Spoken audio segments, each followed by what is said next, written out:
ونستغفره ونعوذ بالله من شرور أنفسنا ومن سيئات أعمالنا من يهده الله فلا مضل له ومن يضلل فلا هادي له أشهد أن لا إله إلا الله وحده لا شريك له وأشهد أن محمدا عبده ورسوله اللهم صل وسلم على محمد وعلى آله وصحبه والتابعين بإحسان إلى يوم الدين أما بعد رب اشرح لي صدري wahai Tuhanku lapangkanlah dadaku ini wa yassir li amri dan permudahkanlah urusanku wahlul 'uqdatam min lisani dan uraikanlah kekeluhan lidahku yafqahu qawli supaya mereka memahami kata-kataku ini.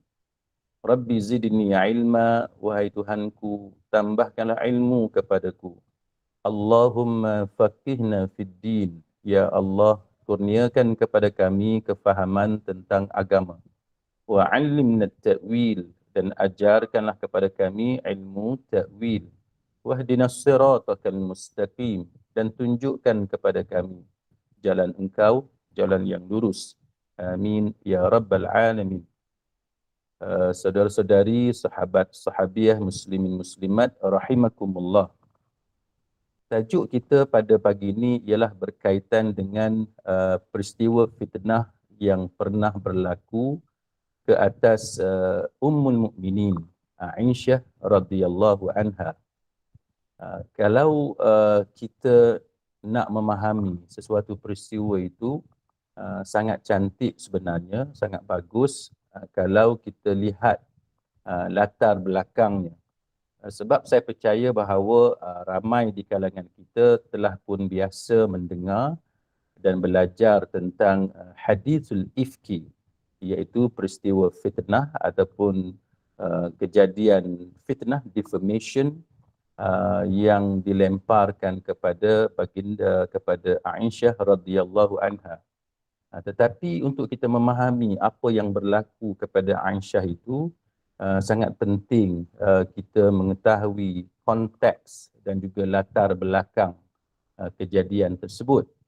Maka pada pagi ini kita akan lihat bermula daripada apa yang berlaku sebelum daripada peristiwa yang lebih dikenali sebagai hadithul ifki ini, iaitu peristiwa Aisyah dikenakan fitnah, kan? Bukan sahaja fitnah itu dilakukan oleh Abdullah bin Ubay, oleh bapa munafik, tapi juga dilakukan oleh orang-orang yang beriman. Ini yang kita nak mengaji, nak belajar pada pagi ini.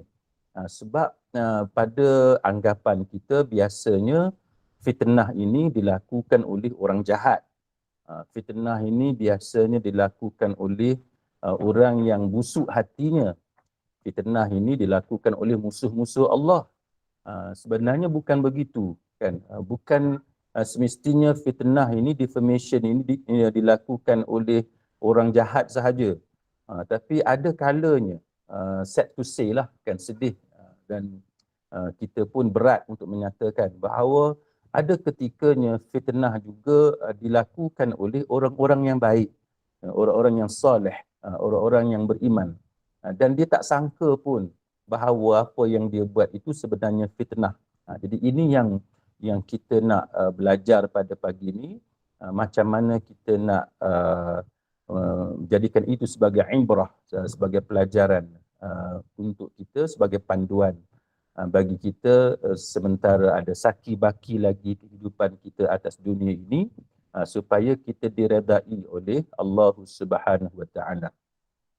Baik, maka untuk memahami latar belakangnya, sebenarnya peristiwa fitnah yang berlaku ke atas Ummul Mukminin Aisyah radhiyallahu anha, dia ada kaitan dengan sebelum itu. Sebelum itu berlaku satu perang yang dipanggil sebagai perang Bani Mustalik ataupun perang Muraisy'. Jadi ini latar belakangnya. Baik, perang ini dia berlaku kerana orang-orang apa yang dipanggil sebagai musuh musuh Islam pada masa itu, dia rasa dia kuat. Sebab mereka menang dalam perang sebelum itu yang dipanggil sebagai perang Uhud. Dan kita tahu bahawa masa perang yang pertama itu perang Badar kan. Perang Badar, Nabi dan para sahabat sebenarnya tak bersedia untuk perang pun. Mereka keluar dengan membawa senjata ala kadar untuk merampas barang dagangan puak Quraisy, puak Mekah sebagai ganti kerana mereka telah merampas harta orang-orang Islam yang berhijrah ke Madinah. Jadi sebagai ganti rugi, maka apa yang dirancang sebenarnya adalah untuk merampas balik sebagai ganti rugi. Jadi keluar itu bukan untuk perang. Tetapi sebagaimana yang kita sedia maklum, walaupun perang Badar itu bukan perang yang dirancang, tetapi kemenangan itu berpihak kepada orang-orang Islam. Tapi berbeza dengan perang Uhud. Ini yang kita kena tahu, roda-roda kehidupan. Kan ada masa kita menang, ada masa kita kalah, ada masa kita gembira, kita happy, ada masa kita sedih. Kan ada masa kita terhibur, kita menikmati rezeki yang Allah Ta'ala bagi, ada masa kita tertekan, kita stres, kan hidup ini stressful. Begitulah roda-roda kehidupan. Maka bila perang Uhud, ini berbeza. Perang Uhud, orang-orang Islam bersedia, kan? Bersedia. Berbeza dengan perang Badar, orang Islam tak bersedia pun. Tapi perang Uhud, walaupun kita bersedia, well planned, dengan strategi yang baik, dengan pasukan pemanah mengambil kedudukan yang strategik di atas bukit pemanah itu di medan Uhud, tetapi sebagaimana kita sedia maklum, kita menang di pusingan pertama sahaja. Bila Khalid Al-Walid yang pada masa itu belum memeluk Islam, dia U-turn, dia menyerang balas tentera Islam pada masa itu, maka tentera Islam mengalami kekalahan sehingga hampir-hampir baginda Rasulullah sallallahu alaihi wasallam hampir-hampir terkorban. Jadi itu menunjukkan kepada kita bagaimana putaran kehidupan yang juga berlaku kepada Nabi dan juga para sahabat. Jadi kita jangan sedih jikalau itu juga berlaku kepada kita. Ada masa kita berjaya, ada masa kita gagal, ada masa kita gembira, ada masa kita sedih. Itu perkara yang kita perlu tempuh sebenarnya. Jadi kita kena kuat, kita kena strong dalam mengharungi kehidupan ini. Jadi apabila tentera golongan kufar itu memperolehi kemenangan dalam perang Uhud, yang tu yang mereka semangat tu. Mereka semangat, jadi semangat. Macam kita lah, kan bila kita berjaya, kita jadi semangat. Jadi itu yang berlaku. Jadi dalam perang Mustalik ini, ataupun perang Muraisik ini, golongan kufar ini, mereka jadi semangat sebab mereka dah menang dalam perang Uhud. Maka apa yang berlakunya ialah, bagaimana golongan apa yang dipanggil sebagai puak-puak Arab ini menjadi semakin berani sebab mereka menang dalam perang Uhud, jadi mereka berani untuk melancarkan serangan seterusnya terhadap baginda Nabi sallallahu alaihi wasallam. Tapi Nabi dapat maklumat bahawa mereka sedang membuat persiapan. Dan pada masa itu ketua musuh pada masa itu adalah Harith bin Abu Dirar. Harith bin Abu Dirar ni sedang membuat persiapan, kumpul tentera, kumpul senjata dan sebagainya.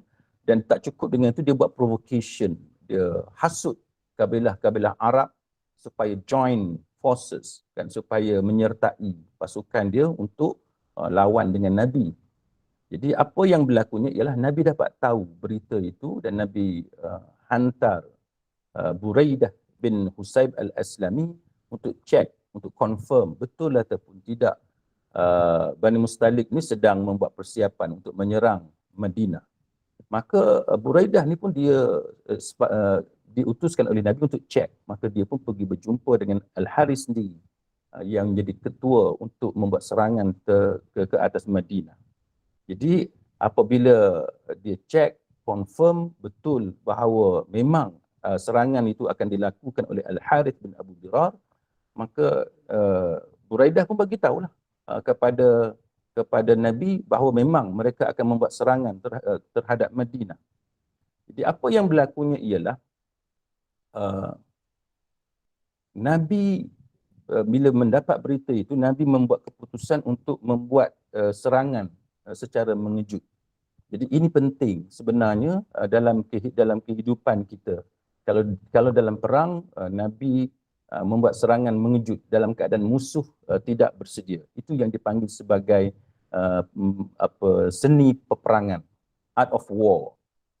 Macam siapa yang jadi lawyers pun dia tahulah, kita dalam lawyers pun element of surprise itu penting kan untuk kita menang dalam pertembungan di mahkamah. Bila kita lawan di mahkamah, kerap kali berlaku peguam-peguam menggunakan elements of surprise untuk mengejutkan pihak lawan dengan membawa hujah yang tak disangka-sangka ataupun fakta yang tak disangka-sangka. Jadi itu perkara biasa yang berlaku.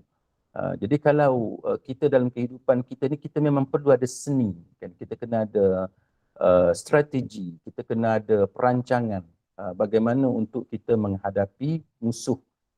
Jadi kalau dalam perang itulah yang dilakukan oleh Nabi sallallahu alaihi wasallam, maka begitulah kita dalam perniagaan, dalam hubungan kita dengan kawan, kita dengan hidup bermasyarakat dan sebagainya. Kita kena ada cara, kita kaedah bagaimana untuk kita menghadapi segala cabaran dalam kehidupan ini. Jadi kalau dalam perang macam itulah, dalam perang maka tidak ada pilihan. Kita tak boleh tunggu musuh kuat, musuh telah bersedia, telah mengumpulkan semua senjata, mengumpulkan semua tentera, baru kita nak lawan dia. Itu tidak boleh kita biarkan keadaan itu berlaku. Maka Nabi sallallahu alaihi wasallam membuat serangan terhadap Bani Mustalik itu secara mengejut, sehingga menyebabkan serangan yang mendadak itu menyebabkan Bani Mustalik ini kucar kacir kan, binatangnya pada waktu itu hujan dan sebagainya, binatang ternakan Bani Mustalik kita kata lari daripada tempat mereka sampai kena hujan basah. Tentera-tentera Bani Mustalik banyak yang terbunuh dan sebagainya. Baik. Maka apa yang berlaku dalam peristiwa ini, kita dapati bagaimana apa yang kita boleh pelajari ialah terzahirnya kemunafikan yang ada pada orang-orang munafik, terutamanya Abdullah bin Ubay bin Salul. Ini sebagaimana yang diceritakan oleh Ibnu Ishaq bahawa Asim bin Umar bin Qatadah, dia telah menceritakan kepada Ibnu Ishaq bahawa ketika mana orang ramai berkumpul di sumber air, perang Bani Mustalik ini dia juga dikenali sebagai perang Muraisi'. Muraisi' ni nama sumber air yang ada pada masa itu. Jadi pada zaman dahulu, bila berlaku peperangan, pasukan tentera akan cari sumber air, telaga ke, ada wadi, ada sungai dan sebagainya. Sebab perang di padang pasir ni, kita tahulah sumber air atau makanan itu perlu ada kan, supaya tentera itu kuat dan ada tenaga untuk berperang. Maka perebutan kawasan sumber air itu sangat penting dalam perang. Jadi apa yang berlaku? Jadi tentera-tentera Islam pada masa itu menguasai sumber air yang namanya Muraisi'. Jadi tengah berkumpul ramai-ramai, apa yang terjadinya ialah Umar Khattab dia bawa satu orang daripada Bani Ghifar, nama dia Jahjah bin Mas'ud. Dia ni telah diberikan protection oleh Umar Khattab dengan menaiki kuda pada masa itu. Jadi apa yang berlaku, Jahjah bin Mas'ud, dia telah tertolak. Jadi sebab ramai berkumpul dekat sumber air ni, dekat Muraisi'. Jadi bila ramai berkumpul ambil minuman dan sebagainya, berkumpul di sumber air ni, jadi bila ramai, bila datang Jahjah yang menaiki kuda, dia tertolak Sinan bin Wabar al-Juhani. Sinan bin Wabar al-Juhani ni dia dari Bani Khauf bin Khazraj. Maknanya dia daripada kaum Ansar. Jadi dia tertolak kawan tu.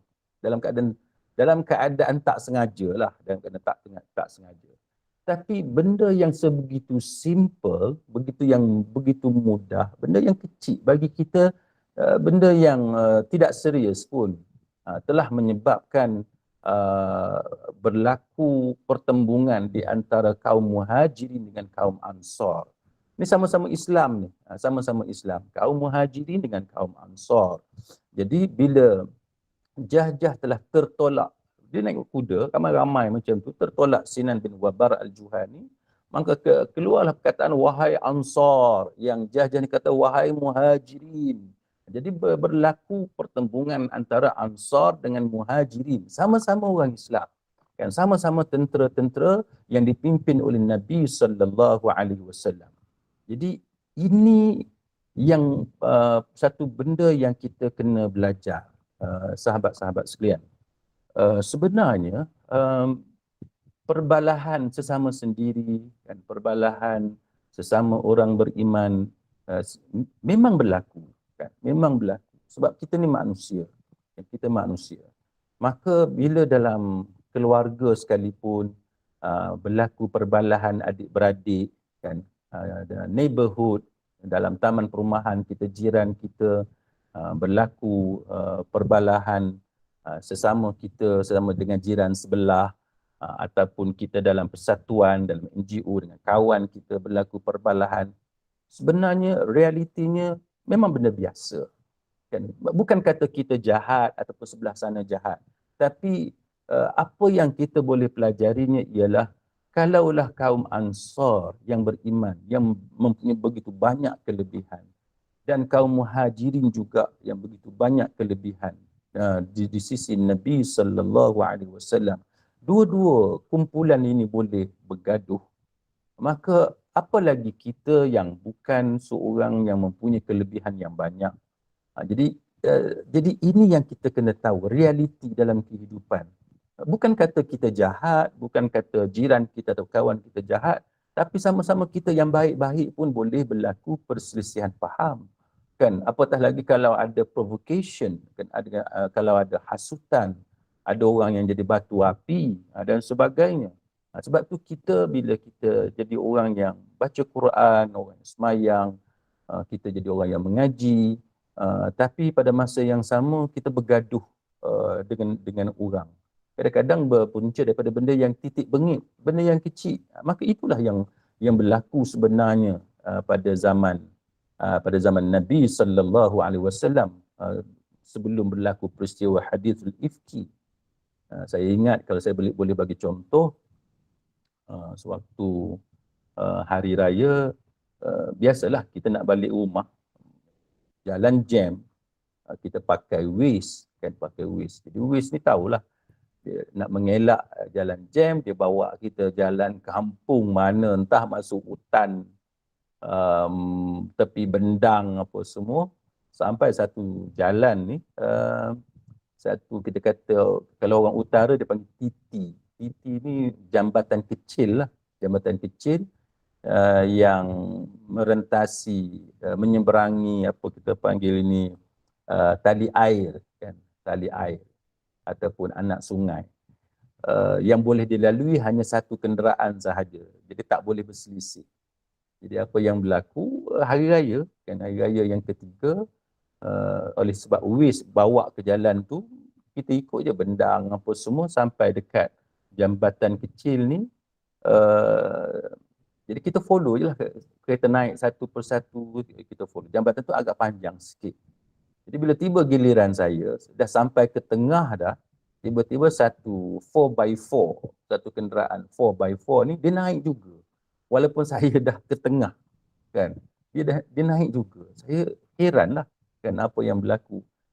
Jadi dia naik juga. Kita bagi high beam, lampu tinggi, dia naik juga, dia teruskan, jadi bertembung lah. Jadi kena ada seorang yang mengalah. Jadi walaupun saya dah lebih daripada separuh dan dia naik, jadi kenderaan saya dengan dia tu dah di hujung ke sebelah sana. Sepatutnya dia lah yang undur, dia mengalah. Tapi dia tak mau mengalah. Jadi saya pun undur lah. jauh, saya kena undur ke belakang. Lepas tu bila dia pun melintasi saya turunkan cermin, saya tanya kenapa ni bang? Dia kata dia dah tunggu lama dah, 10 minit dia dah tunggu, dia kata kereta tak habis-habis. So dia tak boleh tunggu, dia itu yang menyebabkan dia naik juga atas jambatan tersebut. Itu contoh kan, contoh hari raya, benda pun benda yang kecil sahaja, bukan benda besar pun, tapi boleh jadi persisian faham. Kalau kita tak mengalah, dia pun tak mengalah, itu yang berlaku perbalahan. Kita tengok dalam YouTube, dalam TikTok, bertumbuk tepi jalan apa semua. Benda yang mudah, kan, benda yang kecil, benda yang tak sepatutnya terjadi perbalahan, tapi boleh berlaku perbalahan. Itu realiti dia. Itu realiti dia. Jadi ini yang benda yang berlaku kepada um, kepada kaum Ansar dan Muhajirin. Tertolak je, bukan kata ada pengkhianatan apa tak, tertolak je, menyebabkan timbul perkauman. Aku ni puak Ansar, gua puak Ansar, yang ni puak Muhajirin, maka puak Muhajirin mesti mempertahankan Muhajirin, puak Ansar mesti mempertahankan puak Ansar. Itu yang berlaku. Dan ini juga yang berlaku kepada anak-anak kita di IPTA, IPTS dan sebagainya. Ada rakan saya yang belajar di IPTA kena buang daripada pengajian. Pasal apa? Sebab bertumbuk dan bergaduh. Geng Kelantan bergaduh dengan geng Terengganu. Kenapa? Sebab berebut teman wanita. Kan adalah satu orang ni, dia ada teman wanita dia, ada perselisihan faham dengan satu orang lelaki lain. Kebetulan yang seorang lelaki ni orang Kelantan, yang sebelah sana orang Terengganu. Jadi kawan-kawan Terengganu masuk menyebelahi kawan dia yang Terengganu. Yang Kelantan ni pula masuk menyebelahi kawan dia yang Kelantan. Akhirnya berlaku pertembungan dua kumpulan. Satu kumpulan orang Kelantan, satu kumpulan orang Terengganu bergaduh di universiti. Dua-dua kumpulan tu kena buang daripada universiti. Jadi ini realiti sahabat-sahabat sekalian. Benda kecil je. Yang bergaduh tu pasal perempuan, berebut perempuan, yang kita nak campur tangan tu. Kenapa? Kan? Dan kalau betul sekalipun kawan kita ditumbuk, kawan kita dianiaya, kita kena laporkan kepada pihak berkuasa. Itu jalan penyelesaian yang betul. Tapi anak-anak muda ni sebahagian lah, bukan semua. Sebahagiannya dia singkat fikiran dia ambil jalan yang tak betul, dia join perbalahan itu yang menyebabkan dikenakan tindakan tata tertib oleh pihak universiti. Jadi itu realiti dia. Perbalahan ni ada ketikanya benda kecil sahaja, kan, bukan benda besar pun. Jadi itu yang berlaku antara Ansar dan Muhajirin. Jadi apabila berlaku keadaan itu, maka Abdullah bin Ubay bin Salul dia masuk campur. Ketua munafik dia masuk campur. Bila dia masuk campur, pada masa itu Abdullah bin Ubay dalam grup dia ada satu orang yang sangat muda, nama dia Zaid bin Arqam, kan, pada masa itu. Jadi Abdullah bin Ubay ni dia buat provocation. Oh, berani dia orang buat kepada kita macam ni. Maksudnya dia ditujukan kepada Muhajirin, kan, ditujukan kepada Muhajirin. Ini Muhajirin ni mereka lah yang ajak kita perang, kan. Mereka duduk di negeri kita, kita bagi mereka makan. Lepas tu Abdullah bin Ubay kata, wallahi demi Allah. Dia buat munafik, tapi dia bersumpah dengan nama Allah. Ini kebiasaan orang Arab. Dan wallahi, dia kata, demi Allah, ini seperti pepatah, kan, yang mengatakan senjata makan tuan, kan, senjata makan tuan, seperti memberi makan anjing yang kemudian jadi gemuk, dan anjing gemuk itu kemudian menggigit kita. Ini yang berlaku. Muhajirin dengan Ansar, tapi ada satu orang, Abdullah bin Ubay, yang kita tahu bapa munafik, dia yang mengapi-apikan perbalahan itu, maka dia ungkit, kita yang bagi dia makan. Maknanya kaum Ansar ni lah yang terima Muhajirin, yang datang dari Mekah selai sepinggang apa semua, kita bagi dia makan, kita bagi dia tempat tinggal, kita bagi harta kita, bagi harta kita dengan dia apa semua. Tapi sekarang ni, dia orang ni dah jadi macam senjata makan tuan, ataupun macam bagi makan kepada anjing sampai gemuk, lepas tu anjing tu gigit kita balik. Ini kata-kata perkauman, provocation yang dilakukan oleh Abdullah bin Ubay bin Salul.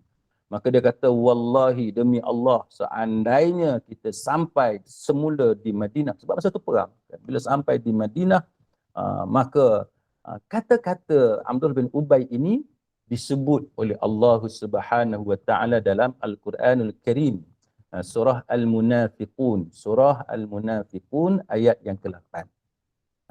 Apa kata Abdullah bin Ubay yang disebut oleh Allah Ta'ala dalam ayat yang ke-8 surah Al-Munafiqun, iaitu Allah Ta'ala kata, yaqulun, iaitu mereka ni, puak munafik ni kata apa?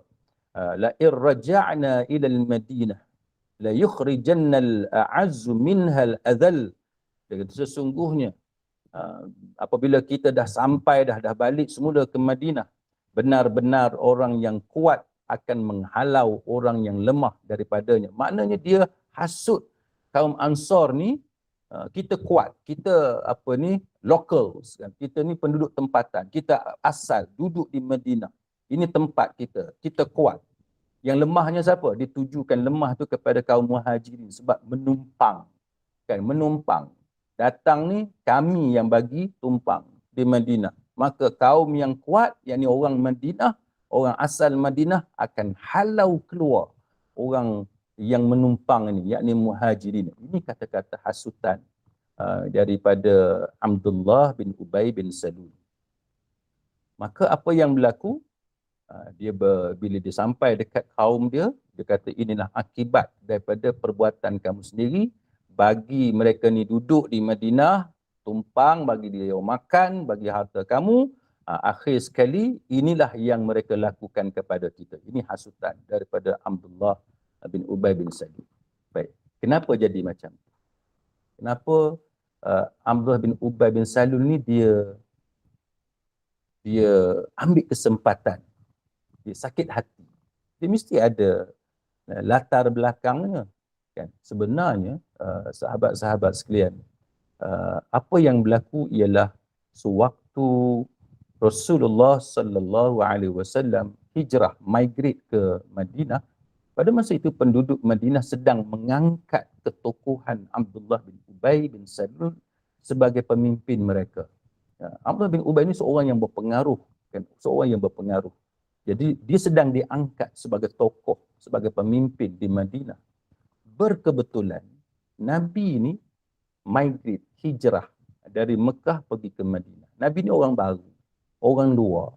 Sampai di Madinah, pengaruh Nabi itu lebih kuat, kan? Dia bitaufiq, kan, biiznillah, dengan izin daripada Allah Subhanahu wa taala, pengaruh Nabi itu lebih kuat. Orang-orang Madinah lebih menyukai Nabi, lebih menerima Nabi dan mengangkat Nabi sallallahu alaihi wasallam sebagai pemimpin di Madinah berbanding dengan Abdullah bin Ubay yang pada masa itu memang sedang diangkat ketokohannya sebagai pemimpin. Ini antara punca kenapa Abdullah bin Ubay sakit hati dan berdendam kepada Nabi sallallahu alaihi wasallam. Walaupun dia memeluk Islam,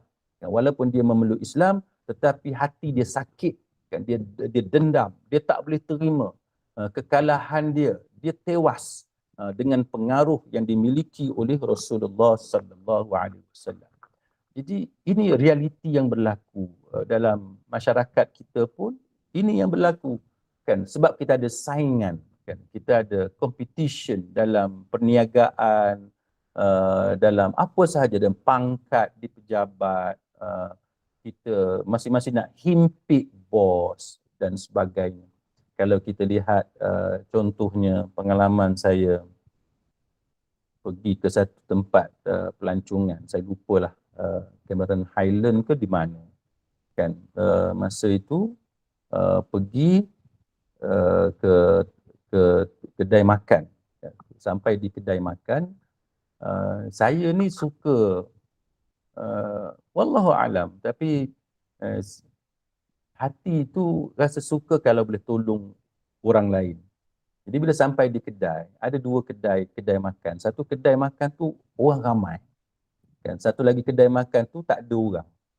Jadi setengah orang dia kata kalau ada kedai makan yang ramai dengan satu kedai makan yang tak ada orang, baik kita pergi kedai makan yang ramai orang. Itu menunjukkan masakan dia sedap, makanan dia ada varieties dan sebagainya. Saya pula berbeza bila antara kedai yang ramai orang dengan kedai yang tak ada orang ni, ada ketikanya saya pilih kedai yang tak ada orang. Niat tu bukan niat apa, niat baik, fikir nak tolong dia lah supaya dia dapat rezeki kan. Bila ada orang makan di kedai dia, itu niat saya. Kebetulan saya pergi dengan mak mentua, dengan adik-beradik, ipar dan sebagainya. Jadi saya pun duduk di kedai yang tak ada orang tadi. Niat nak makan kat situlah. Nak tolong dia kedai tadi supaya dia dapat rezeki. Itu niat, memang tak ada niat lain pun. Tapi bila saya duduk di situ, adik ipar saya ni, dia ajak saya pergi kedai sebelah yang ramai orang tadi. Jadi semua adik-beradik, ipar apa semua ni pergi ke kedai sebelah dengan mak mentua. Jadi saya terpaksa bangun lah. Kan, bangun mengikuri mereka pergi ke kedai sebelah. Jadi bila melihat keadaan itu, owner kedai yang saya duduk tadi, dia betul-betul marah lah, dia betul-betul marah. Dia hempaskan kerusi dan sebagainya, dia kata pergilah kedai sebelah tu, dia guna-guna, dia buat macam-macam. Jadi dia buat tuduhan lah bahawa kedai yang ramai orang tu ada menggunakan sihir dan sebagainya. Wallahu alam, sahabat-sahabat sekalian, tapi pada pandangan saya memang ada sebab pun kedai sebelah tu ramai orang. Sebab antaranya, kalau pandangan zahir kita lah, pandangan zahir, nahnu qaumun nahkum bil zawahir, kita ni adalah satu kaum yang hukum benda pada zahir kan. Wallahu yatawalla bis sarair, yang mana yang tersembunyi itu urusan Allah Subhanahu wa taala, kita serahkan kepada Allah. Jadi bila saya tengok pada zahir tu, yang orang ramai tadi, meja dia bersih, kerusi dia cantik, warna-warni, colourful. Yang kedai yang tak ada orang tadi, dia guna meja yang plastik putih tu, dah hitam dah. Yang putih tu dah hitam kan. Jadi nampak kotor lah. Itu pandangan yang pertama yang menyebabkan kenapa ramai orang pergi ke kedai sebelah. Satu lagi saya tengok skrin TV yang dipasang oleh kedai sebelah tu TV besar kan, TV besar. Jadi sedap kita tengok, kita pandang untuk kita tonton. Yang kedai yang tak ada orang ni TV kecil. Jadi itu benda yang common sense kan, common sense yang semua orang boleh fikirlah kenapa kedai tu ramai orang, kenapa kedai ni tak ada orang. Jadi persaingan dalam perniagaan itu memang wujud, memang ada, dan daripada persaingan inilah dia ada dendam, kan, ada sakit hati, perasaan tak suka dan sebagainya, sehingga menyebabkan perbalahan sebagaimana yang saya sebut tadi. Samalah juga dengan kita di pejabat, dengan colleagues kita, dengan rakan-rakan di pejabat. Kadang-kadang orang tu naik pangkat bukan sebab bodek, walaupun kita kata ada bodek, mengampu, kipas bos, macam-macam tuduhan. Yang tu kita tak nafi, memang ada, tapi ada juga masanya rakan kita tadi naik pangkat sebab memang dia rajin, kan, memang dia bagus. Jadi kita perbalahan ni benda yang biasa berlaku dalam kehidupan. Tetapi malangnya ada orang seperti bapa munafik ini, Abdullah bin Ubay bin Salul, telah mengambil peluang dalam keadaan situasi seperti itu. Maka apa yang berlaku, cerita ni disampaikan kepada Nabi sallallahu alaihi wasallam. Jadi bila Nabi diberitahu tentang apa yang diucapkan dan peranan yang dimainkan oleh Abdullah bin Ubay bin Salul dalam melaga-lagakan antara Muhajirin dengan Ansar, masa tu Umar Khattab dia ada sebelah, ada dengan Nabi. Dan kita tahu Umar ni satu orang yang senang-senang dia boleh pancung orang, dia boleh penggal kepala orang. Orang Badui yang pergi kencing dalam masjid pun dia hampir penggal kepala kawan tu. Kan, nasib baik dihalang oleh Nabi sallallahu alaihi wasallam. Jadi apa yang berlakunya ialah Nabi halang. Walaupun Umar kata perintahkan kepada Abbad bin Bishr untuk bunuh Abdullah bin Ubay. Jadi Nabi tak setuju. Nabi kata kepada Umar, bagaimana pendapat kamu wahai Umar, seandainya manusia berkata bahawa Muhammad sanggup membunuh sahabatnya sendiri, jangan dibunuh, biarkan dia pergi, Nabi kata. Jadi ini yang dibahaskan, dibincangkan oleh para ulama. Kenapa Nabi menghalang keinginan Umar Khattab untuk menghukum bunuh Abdullah bin Ubay. Jadi para ulama mengatakan bahawa ini menunjukkan kepada kita bahawa Nabi SAW mengajar kepada kita tentang persepsi, kan, tentang pandangan manusia kepada kita itu sangat penting. Kan, kita tak boleh nak buat cara kita tanpa mempedulikan pandangan orang ramai. Kita kena ambil kira juga apa nanti orang kata kepada kita. Jangan sampai kita tak peduli langsung pandangan masyarakat kepada kita. Kita kena ambil kira benda-benda macam ni. Sebab itu bila Nabi berjalan dengan isteri baginda pada satu ketika dan bertembung dengan dua orang daripada kaum Ansar dan mereka mengelak daripada terserempak dengan Nabi. Nabi hambat sahabat tadi. Nabi bagi tahu ni isteri baginda, bukan perempuan lain. Dan sahabat kata, "Ya Rasulullah, kami tidak ada tanggapan apa-apa pun kepada Nabi." Tapi Nabi kata dia nak jaga ni, hati, apa yang ada dalam hati sahabat. Jadi itu menunjukkan kepada kita, walaupun kita buat benda yang betul sekalipun, kan, kita buat benda yang betul sekalipun, tetapi pandangan orang kepada kita, kita kena ambil kira. Kan, pandangan sahabat kita, kan, apa tanggapan dia nanti dan sebagainya, itu perlu dititik beratkan dalam hubungan kita dengan manusia. Sebab tu kita ada hablum minallah wa hablum minan nas. Kita ada hubungan kita dengan Allah dan hubungan kita dengan manusia.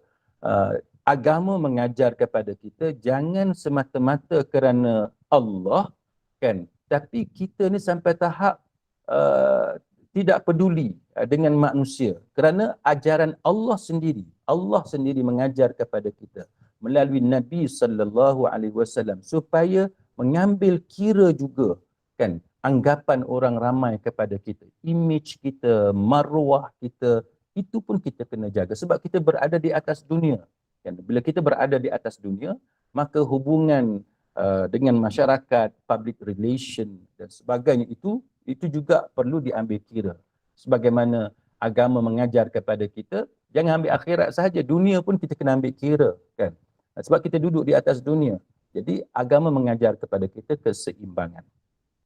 Baik. Jadi apa yang berlaku seterusnya ialah selepas pulang daripada perang, dan selepas pulang daripada perang, Aisyah radhiyallahu anha, sebagaimana yang kita tahulah, telah tercicir dia punya kalung dia, kan. Jadi Aisyah ni kemudiannya cari kalung ni. Saya ringkaskan cerita tu sebab saya percaya sahabat-sahabat telah pun mengetahui tentang kisah ini. Maka Aisyah yang keseorangan itu telah dijumpai dan oleh seorang sahabat nama dia Safwan bin Al-Mu'attal, dan As-Sulami Al-Zakwani. Jadi Safwan yang jumpa dengan Aisyah, dan Safwan bawa Aisyah. Aisyah duduk atas belakang unta, dia yang tarik sampai di Madinah. Jadi bila dia sampai di Madinah, apa yang dilihat oleh sebahagian orang, mereka mengatakan bahawa Aisyah telah ada hubungan terlarang, ada skandal dengan Safwan bin Al-Mu'attal. Jadi ini yang dihebohkan di Madinah. Dan apa yang berlakunya ialah apabila tersebarnya berita ini, Nabi SAW sangat sedih. Kan? Nabi sangat sedih dengan apa yang berlaku. Dan berita ini disebarkan oleh dua grup, kan? Dua kumpulan. Satu kumpulan Abdullah bin Ubay bin Salul yang tadi, kan, yang memang dah berdendam dengan Nabi SAW. Ini memang munafik, kan? Ini memang munafik. Dan satu lagi kumpulan orang yang rapat dengan Abu Bakar Siddiq, seperti Mistah bin Uthathah. Jadi apa yang berlaku, fitnah itu disebarkan oleh dua kumpulan. Satu kumpulan orang jahat, kan, orang munafik seperti Abdullah bin Ubay, kan. Satu lagi kumpulan adalah sepupu kepada Abu Bakar Siddiq. Yang ni sahabat, yang ni orang beriman, orang baik. Jadi ini antara perkara yang kita dapat pelajari sesuatu. Baik, apa yang kita dapat pelajari? Iaitu apabila berlakunya berita ini tersebar di Madinah tentang tuduhan Aisyah, Ummul Mukminin, mempunyai hubungan terlarang dengan Safwan, maka Nabi SAW sangat sedih. Nabi sangat sedih. Nabi sangat sedih sehingga menyebabkan Nabi ini minta pandangan dengan sahabat-sahabat tentang apa yang patut baginda buat. Jadi sahabat ni kata macam ni, suruh sabar dan sebagainya, macam-macam lah pandangan-pandangan sahabat, termasuk Ali bin Abi Talib. Kan? Ali bin Abi Talib mencadangkan Nabi supaya menceraikan Aisyah. Itu pandangan yang diberikan oleh Ali bin Abi Talib. Baik, apa yang saya nak cuba sampaikan kepada sahabat-sahabat sekalian dalam peristiwa hadithul ifki ini, peristiwa fitnah yang berlaku kepada Aisyah radhiyallahu anha, apa dia? Iaitu orang yang mulia seperti Nabi sekalipun, dan orang yang sangat dekat dengan Allah Subhanahu wa taala pun tidak mengetahui sama ada Aisyah ini setia kepadanya, suci, dan tidak ada skandal dengan Safwan pada waktu itu. Jadi Nabi sendiri tidak mengetahui apakah sebenarnya yang dilakukan oleh Aisyah radhiyallahu anha dengan Safwan. Jadi apa yang perlu kita pelajari ialah realiti kita hari ini. Kan? Saya selalu sebut kepada sahabat-sahabat sekalian, kita jangan jadi orang yang jahil, jangan jadi orang yang bodoh. Kan? Pergi berjumpa dengan pawang, pergi jumpa dengan bomoh, minta bomoh atau pawang tengok-tengokkan. Kan? Tengok-tengokkan. Pawang dengan bomoh ni dia kenakan pengeras 4,000 dan sebagainya, berapa ribu, 10,000. Kan? Konon-kononnya dia boleh tengokkan. Dia boleh tengokkan suami kita, dia boleh tengokkan anak kita, macam-macam lah. Dia boleh tengokkan perniagaan kita, itu semua bohong. Dan kenapa kita membiarkan diri kita diperbodohkan oleh pawang ataupun bomoh yang karut-marut ni? Ini sebab Nabi sendiri pun dia tak tahu kan apa sebenarnya yang berlaku kepada Aisyah. Sepatutnya Nabi tahu. Kan? Kalau pawang boleh tahu, bomoh boleh tahu, Nabi pun boleh tahu. Tapi Nabi tak boleh tengok. Kan? Nabi tak boleh telek apa yang dilakukan oleh Aisyah dengan Safwan. Saya ingat ada kes kejadian anak lemas di Alusta. Di Alusta waktu banjir, ni cerita yang dah lama lah, seingat saya hampir 10 tahun yang lalu ataupun beberapa tahun yang lalu. Seorang anak ni baru sekolah rendah, kalau saya tak silap 7 tahun, 8 tahun. Mereka berdua sebaya main air di tali air, yang mana air itu dia menghala ke sungai ke laut. Jadi pada masa tu waktu banjir. Jadi kedua kanak-kanak ni main air, kemudian seorang tu jatuh, yang seorang lagi cuba nak selamatkan kawan dia pun jatuh juga, dua-dua kena hanyut. Jadi mayat yang pertama tu dijumpai keesokannya. Mayat yang kedua tu tak dijumpai. Sampai sekarang tak dijumpai.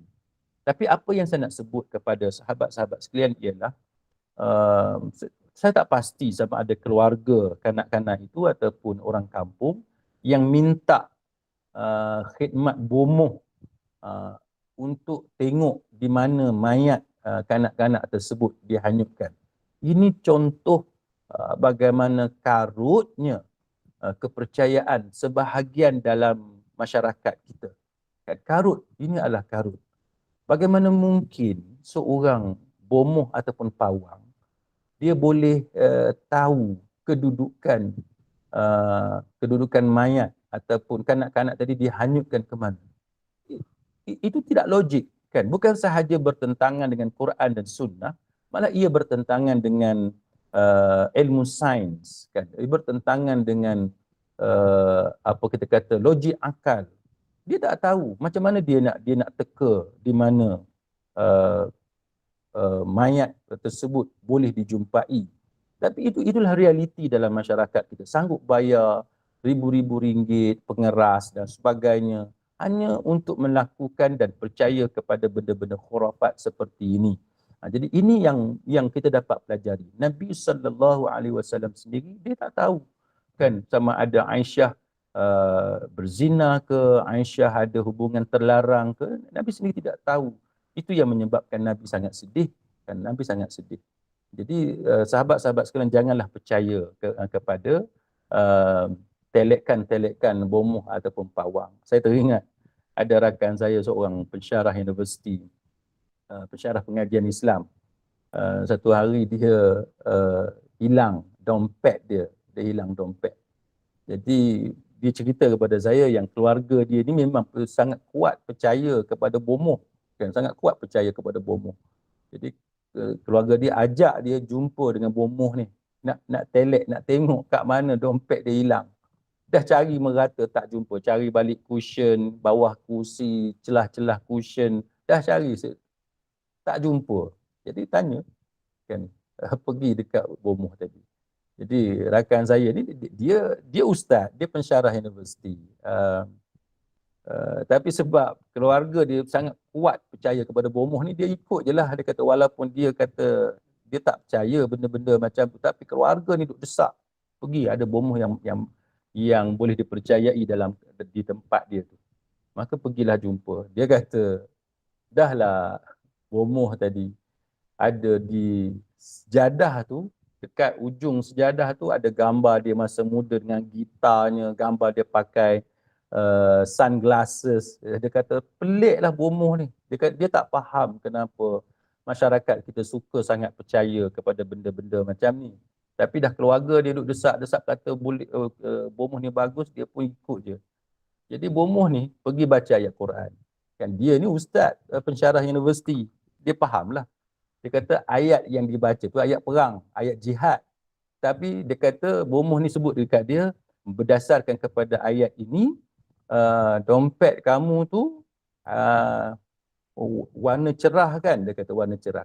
Kawan saya kata bukan, dia gelap. Yelah gelap tapi cerah-cerah sikit. Jadi bomoh ni dia cuba teka. Dia cuba teka dan tekaan dia tu silap. Itu contohlah kan benda yang berlaku dalam masyarakat kita, masih lagi percaya walaupun kita tahu dia main teka je, dia serkap jarang. Tapi percaya juga. Waktu bomoh ni kata ada, dia kata tak hilang dompet tu, dia ada dekat atas-atas, nak kena cari dekat atas-atas. Dekat atas kat mana tak tahu. Jadi balik, jadi keluarga dia carilah atas almari, atas siling, atas-atas. Tapi jumpa kat mana sahabat-sahabat sekalian? Rupa-rupanya memang ada terselit dekat celah cushion, cari tak habis. Itu contoh kan, bomoh pawang ni dia sekap jarang. Dia main teka sahaja. Yang kita sanggup habis dengan pengeras, setengah tu bayar ribu-ribu ringgit untuk serkap jarang yang macam tu, untuk diteka-teka. Kenapa kita biarkan diri kita diperbodohkan? Jadi itu antara benda yang kita kena faham. Dalam hadis ifki, Nabi tak tahu pun, dan Nabi tak boleh nak tentukan kan sikap yang macam mana bila datang berita yang macam tu. Sehinggalah turunnya wahyu daripada Allah Subhanahu wa taala yang membersihkan Aisyah radhiyallahu anha. Jadi itu contoh yang menunjukkan kepada kita bagaimana sebenarnya dalam rumah tangga Nabi pun Nabi tak boleh tahu pun Aisyah ni suci ataupun tidak, kecuali apabila Allah Subhanahu wa taala turunkan wahyu. Sehingga kan Aisyah ni punya sedih sahabat-sahabat sekalian sampai minta kepada Nabi sallallahu alaihi wasallam supaya hantar dia balik ke rumah dia. Maknanya hantar dia balik ke rumah ibu bapa dia. Sedihnya Aisyah dengan keadaan yang berlaku. Jadi apa yang kita boleh pelajari ialah dalam kehidupan kita ni memang kita tak tahu. Kan kita ada hijab, kita terhalang daripada mengetahui banyak perkara. Kan sikap suami kita, sikap isteri kita, kan sikap anak-anak kita memang tak tahu. Sebagaimana Nabi sallallahu alaihi wasallam pun tak tahu, kan kita juga tak tahu. Kan sehinggalah bila Allah Subhanahu wa taala menzahirkan kebenaran, barulah kita tahu. Nabi diberitahu melalui wahyu. kita, mungkin ada cara lain yang Allah Subhanahu Wa Taala akan tunjukkan kepada kita, kepada jawapan-jawapan kepada persoalan-persoalan yang bermain dalam kepala kita selama ni.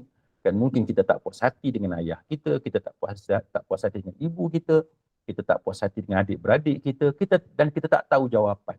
Sehinggalah akan tiba satu masa Allah Subhanahu Wa Taala mendedahkan kebenaran kepada apa yang bermain-main dalam kepala kita selama ini. Jadi sekadar itu yang saya boleh kongsikan pada pagi ini.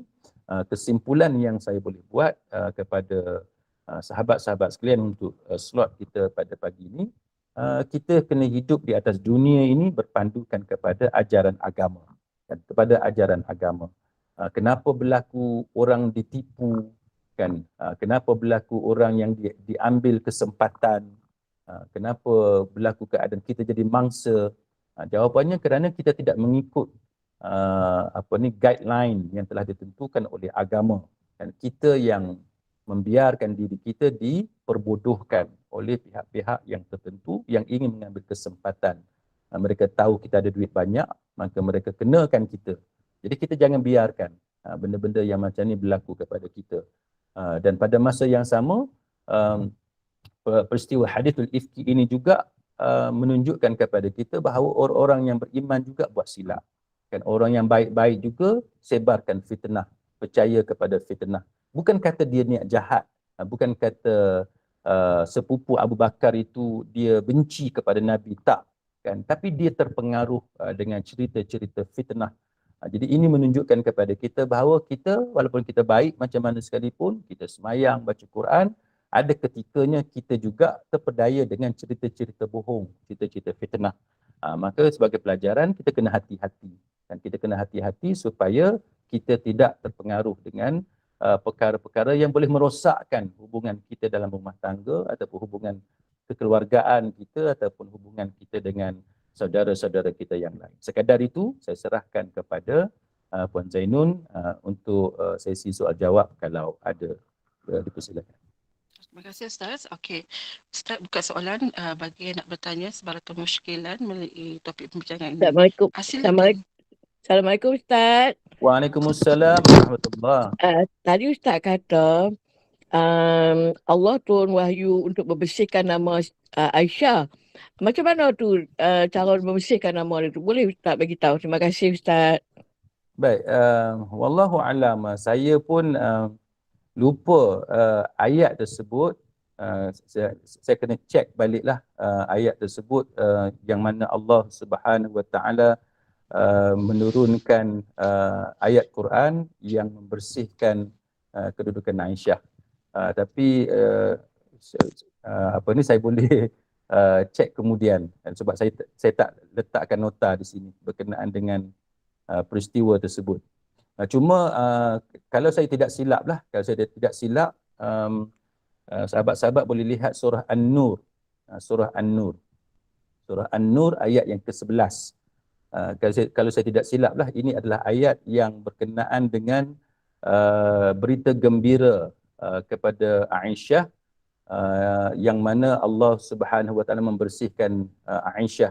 Yang mana Nabi ni bila dapat surah An-Nur ayat ke-11 ini, Nabi gembira dan Nabi senyum. Nabi hilang rasa sedih itu, kan, sehingga Nabi kata gembiralah Aisyah, Nabi kata. Ayat tu kalau tuan-tuan boleh rujuk di Quran masing-masing, innal ladzina ja'u bil ifki usbatum minkum la tahsabuhu syarran lakum, sehingga kepada akhir ayat lah. Sesungguhnya orang-orang yang membawa berita bohong itu adalah dari golongan kamu juga, kan, daripada golongan kamu juga. Sebab apa? Sebab benda ni dilakukan oleh orang-orang yang beriman. Siapa orang beriman tu? Dua tadilah, iaitu kumpulan Abdullah bin Ubay dengan kumpulan sepupu sahabat-sahabat Nabi, sepupu Abu Bakar Siddiq dan sebagainya. Kenapa Abdullah bin Ubay dipanggil orang beriman sedangkan dia munafik? Sebabnya ialah zahir dia beriman, zahir dia Islam dan dia mengaku beriman. Sebab itu walaupun mereka ini golongan munafik, tetapi Allah Ta'ala menyebut ya ayyuhallazina amanu, wahai orang-orang yang beriman. Jadi itu antara tafsiran yang dibuat oleh para mufassirun. Jadi orang beriman itu ada dua. Satu, golongan beriman yang pura-pura tadi, golongan munafik. Satu lagi, orang-orang yang benar-benar beriman. Jadi dalam ayat ini Allah Ta'ala kata berita bohong itu ifk. Hadithul ifk itu adalah berpunca daripada golongan kamu juga. Mana sama-sama orang Islam juga. Janganlah kamu kira, Allah Ta'ala kata, la tahsabuhu syarran lakum. Janganlah kamu anggap berita bohong itu buruk bagi kamu. Ini satu pelajaran kepada kita lah. Kalau kita difitnah, kan, kalau kita berhentikan jawatan, kita hilang pekerjaan, kalau kita dapat benda-benda musibah sebagai contoh, memang kita sedih. Memang kita sedih. Tetapi ayat Quran ini, surah An-Nur ayat yang ke-11 ini, Allah Ta'ala ajarkan kepada kita supaya kita kena sentiasa positif. Kita kena sentiasa kuat. La tahsabuhu syarran lakum. Jangan kamu anggap berita bohong itu buruk bagi kamu. Bal huwa khairul lakum. Allah Ta'ala kata, bahkan ianya baik bagi kamu. Macam mana kita nak hadam tu? Macam mana kita nak digest benda bohong, fitnah, defamation, slander yang orang lemparkan kepada kita, tiba-tiba kita nak kena anggap benda tu baik. Ini yang diajarkan oleh agama. Kerana agama mengajar kepada kita, kita kena sentiasa positif dengan musibah, dengan dugaan, challenges yang kita hadapi dalam kehidupan, dan kita kena kuat. Kita tak boleh down, kita tak boleh biarkan diri kita down, stress, lepas tu jadi depression. Kita tak mau macam tu. Kita kena kuat, kena positif, kena semangat, lawan untuk keluar daripada musibah yang kita alami. Itu ajaran agama kepada kita. Kemudian Allah Ta'ala menyebut dalam ayat ini, likulli mri'im minhum maktasaba minal ithm. Setiap seorang daripada mereka mendapat balasan dari dosa yang dikerjakannya. Jadi siapa-siapa buat dosa, memang dia kena balasan. Dia akan dapat balasan daripada Allah Subhanahu Wa Taala. Maka sebab tu kita kena taubat. Jangan tunggu sampai Allah Ta'ala turunkan azab. Jangan tunggu. Sementara Allah Ta'ala tangguhkan hukuman tu, kita kena cepat-cepat bertaubat kepada Allah Ta'ala. Lepas tu Allah Ta'ala kata, وَالَّذِي تَوَلَّى كِبْرَهُ مِنْهُمْ لَهُ عَذَابٌ عَظِيمٌ.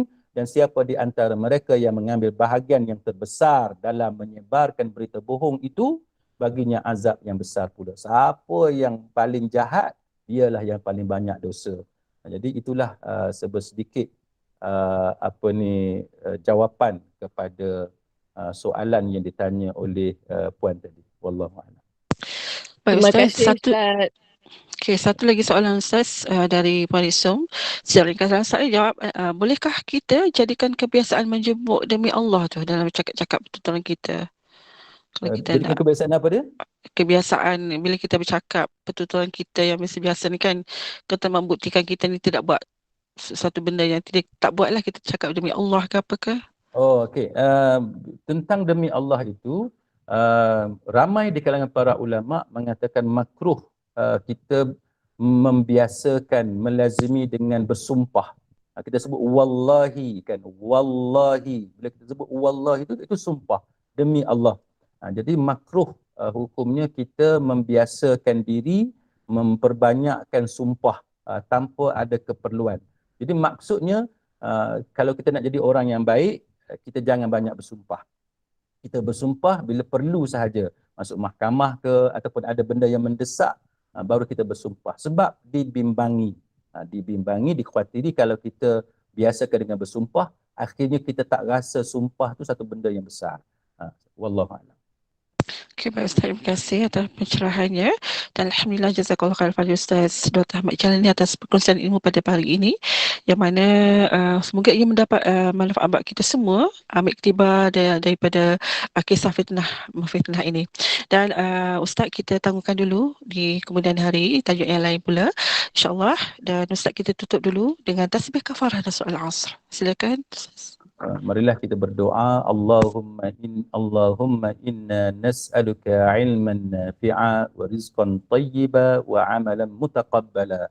Ya Allah, ya Tuhan kami pohon kepada Engkau ilmu yang bermanfaat, rezeki yang baik, dan amalan yang diterima oleh-Mu ya Allah.